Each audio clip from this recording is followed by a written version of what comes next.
it! Let's go!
No.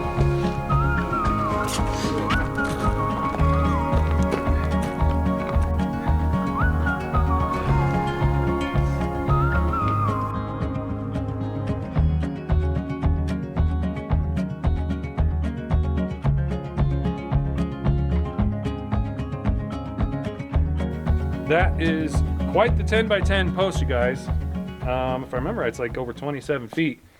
We had to move it from one side of the house here to the other side because we're working over here today. It's not quite time to install that yet, but when that time comes, that'll be a doozy. So, in today's video, our focus is on the wall over here. This area is where the front door will be, and above this front door, it's a dormer that comes out. And it's very high. It's higher than the upstairs little dormers for the bedrooms. It's going to be a little bit higher than those. It's not going to be as high as the window wall over here, but it is going to be the second tallest wall that we have to get up. And yeah, we're going to do this in 3 sections. So we're going to do this little section here. I don't know. I'll have to look at the print, but it probably somewhere around here is where it would end.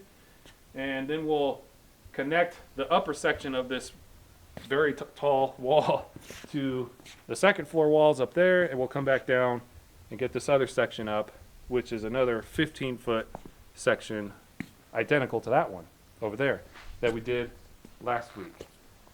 So it's going to be interesting. Let's get to it.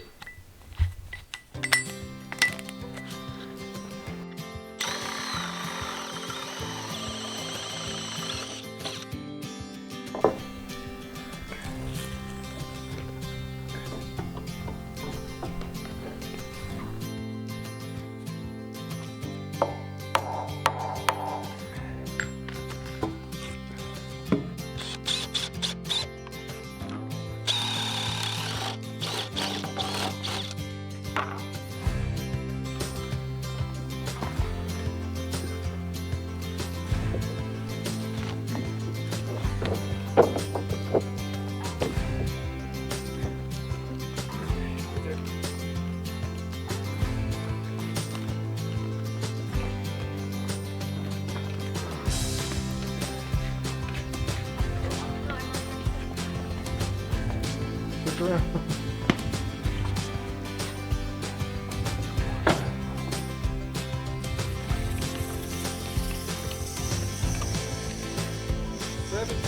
Foot 5/8.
it goes this way, right?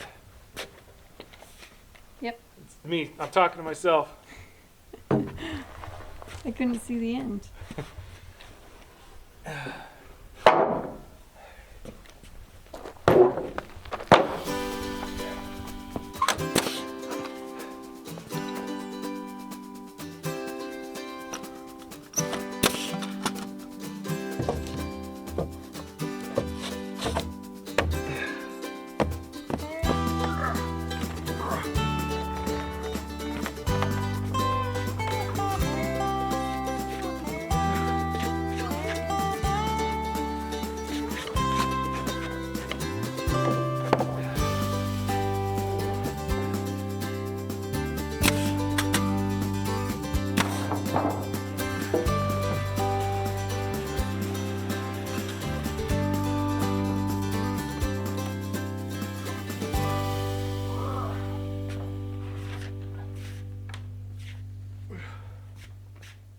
That is tall.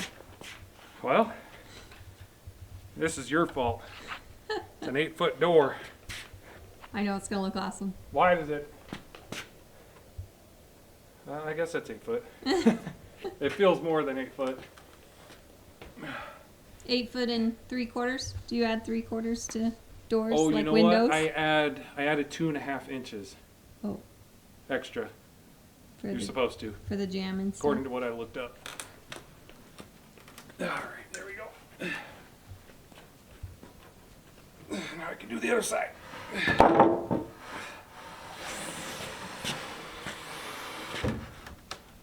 I gonna clear that? I don't know, but you're stuck on this curve. I know I am, but Oh, I'm clear. there you go. Ooh. I'm good. Don't worry. Pull my hand out fast enough.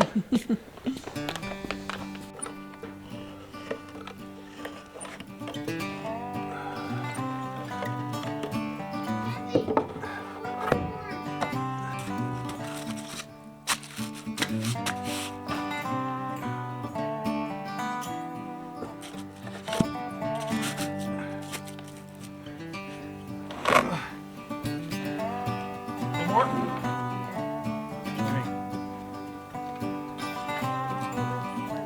That way, you're like smashing. Yeah, there you go. Good.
As you can see, I made a mistake, guys. And also, as you can see, I don't have a cat's paw. I don't know how we made it this far in the build without a cat's paw, but now I'm gonna pick one up. What happened here is we have a 4-foot wide by 5-foot window. I went to put the windowsill in, and it's too big by 3/4 of an inch. Because I'm making all the window openings 3/4 of an inch wider and taller for some wiggle room to install the window. So I did some measuring and found out I only spaced this out 4 feet when I should have gone 4 feet and 3/4. So now I get to pull lots of nails in all these jack studs, king stud, cripple. This is extra beefy because of what's going to be above it. Anyway, yeah, cat's paw would be nice to have right now. But I've got all my other tools, so we'll make it work. Framing requires a lot of numbers, and we do make mistakes here and there. This wall, would you say this is like our most difficult wall to like figure out so far? Probably. It's a dormer that's 16 foot wide. It's got our front door, a window, and then a bigger window above the front door, a 4 by 6 or whatever, a 6-footer. Anyway, figuring out where everything lands, and then of course calculating how the length of the studs because of the dormer. Yeah. This wall's taking a lot of time. Yeah. We don't show you that part, but we will spend like half the day just calculating things. We're not framers. This is our first house we've ever built, so we will spend hours just calculating, getting all the studs figured out, and then we get to work and start cutting and nailing. And so. Well, hours on the complicated walls. Right.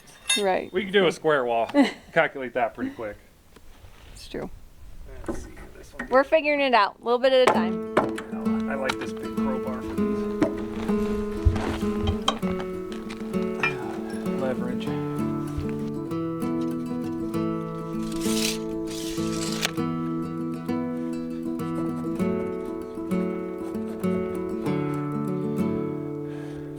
Right about there.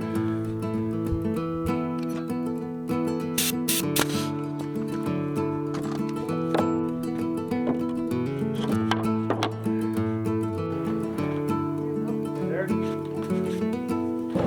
How's that? Close enough?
We got a big one here.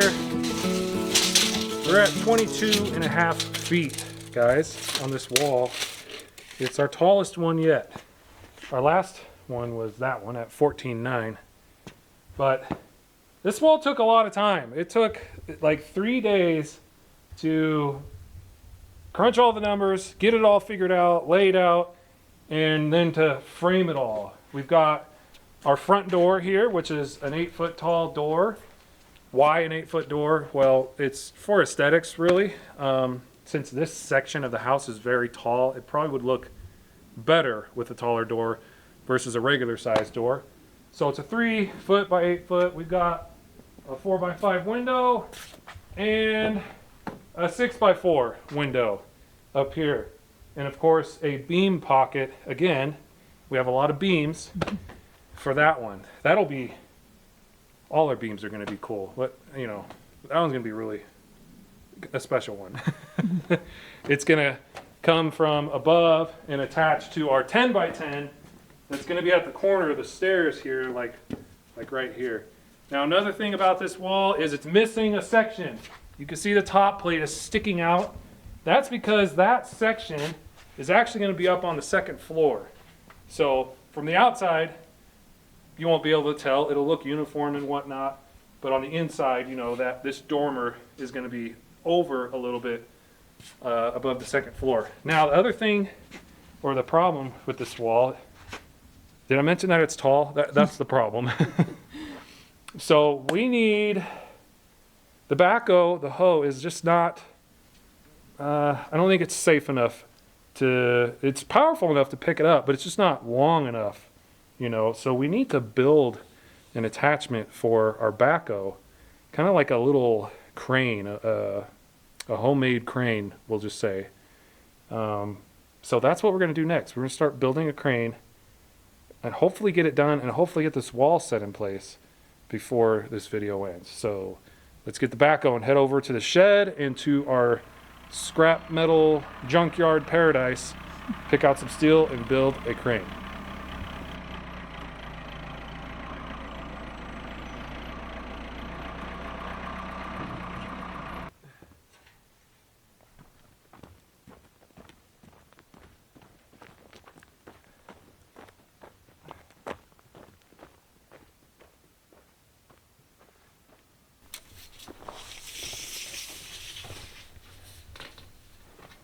Good? Yep. 91 5/8.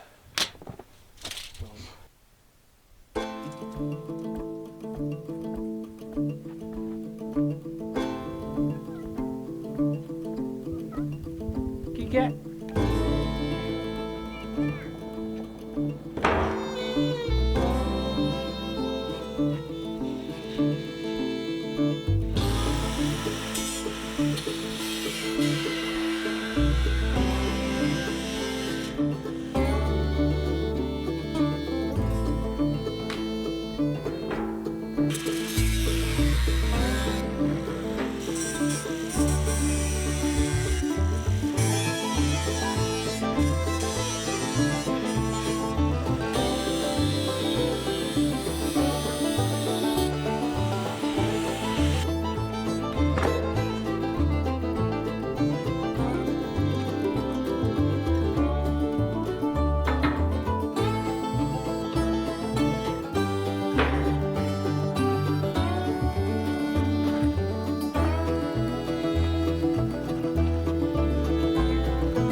Good?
Okay, some of you may recognize the I-beams that I used here, these 3 20-footers. I think it was about a year ago that I got them from the scrapyard. And here's what I was planning to use them for all along. This is a homemade crane, or you know, it's more like a cherry picker, homemade cherry picker. That sticks out, well, from the inside of the bucket to the point. It's basically 20 feet. Once we raise the bucket up in the air, we probably could reach up to 30 feet or more. So it's ready to go. I got a couple chains hooked up to help stabilize it. They don't really need to be like cranked down, because once there's weight at the end there, that's what's going to put more tension on the chains. I just wanted them a little tighter. And all this steel, the little pieces of angle iron, that piece on the front, this square tubing that's turned out to be the perfect shape. I didn't even have to cut it, I just found it to put the chains through. So yeah, everything we had on hand, so we got lucky there. It is nighttime now, it's getting dark, so in the morning we're going to put that wall up and test this out and see if it needs any modifications. Wish us luck.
Gently push the wall like you're tipping it that way.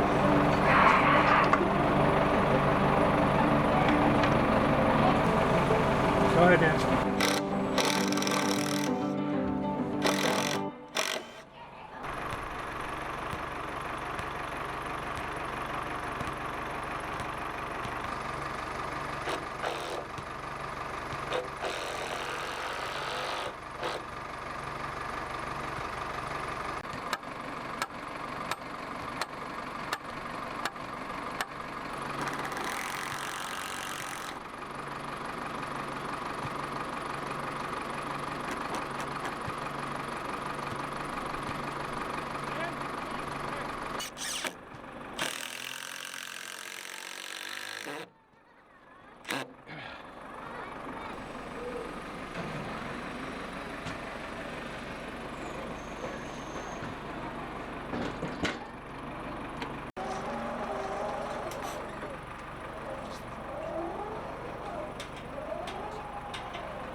On the side.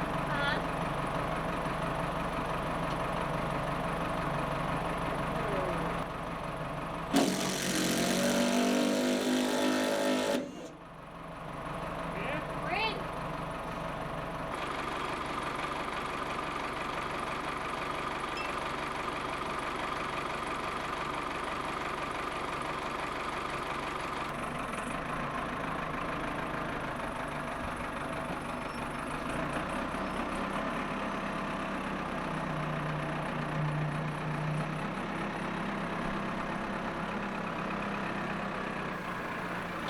That's a big wall, guys, and that was not easy to frame this one. I gotta say, it's probably our most difficult wall that we've put together so far, and of course our tallest one that we've raised. And believe it or not, we have a taller wall yet to go over here. I'm starting to think we made our house a little too tall. I don't know. Yeah. It's big. Anyway, man, it just looks amazing. So, Frankenstein, that's what I'm calling it, unless you have a better name for it. Comment down below if you do. Frankenstein is what I'm naming our hoist contraption. Cherry picker, crane. Now, partway through that last video sequence, you may have noticed some changes magically appear to Frankenstein, because I just threw metal at this thing. So what happened was we actually had a first go around at lifting that wall and it was with just this I-beam alone. And what happened is once I started to pick it up, the I-beam went from here to like here. It was not good, and I had a feeling I was going to have an issue with it when I was driving over here as it was flapping around. But anyway, we got the first try out of the way. I took the backhoe back to the welder and added a bunch of angle iron. Right here I put a piece right down the middle from the joint down there all the way to the front end, and then I did the same thing on the other side in the middle. So it's got two pieces of rebar going down it, and then not rebar, angle iron, and then I added angle iron here and angle iron here. This one's higher and this one's lower. I decided that was a good idea to also help with twisting. They would kind of maybe counteract each other. I don't know. But how did it look to you down on the ground, Nat? Looks solid, yeah. Like it didn't twist at all, No. from what you could tell? No, it looked great. Cool. Now, I've never done this before, and I was pretty nervous. And the one thing I was nervous the most about was the strap that we were using was kind of old. It's seen some usage, and I think that's one thing I know I'm going to change for the next time we do this, because we are going to use this again a few more times. Bigger strap.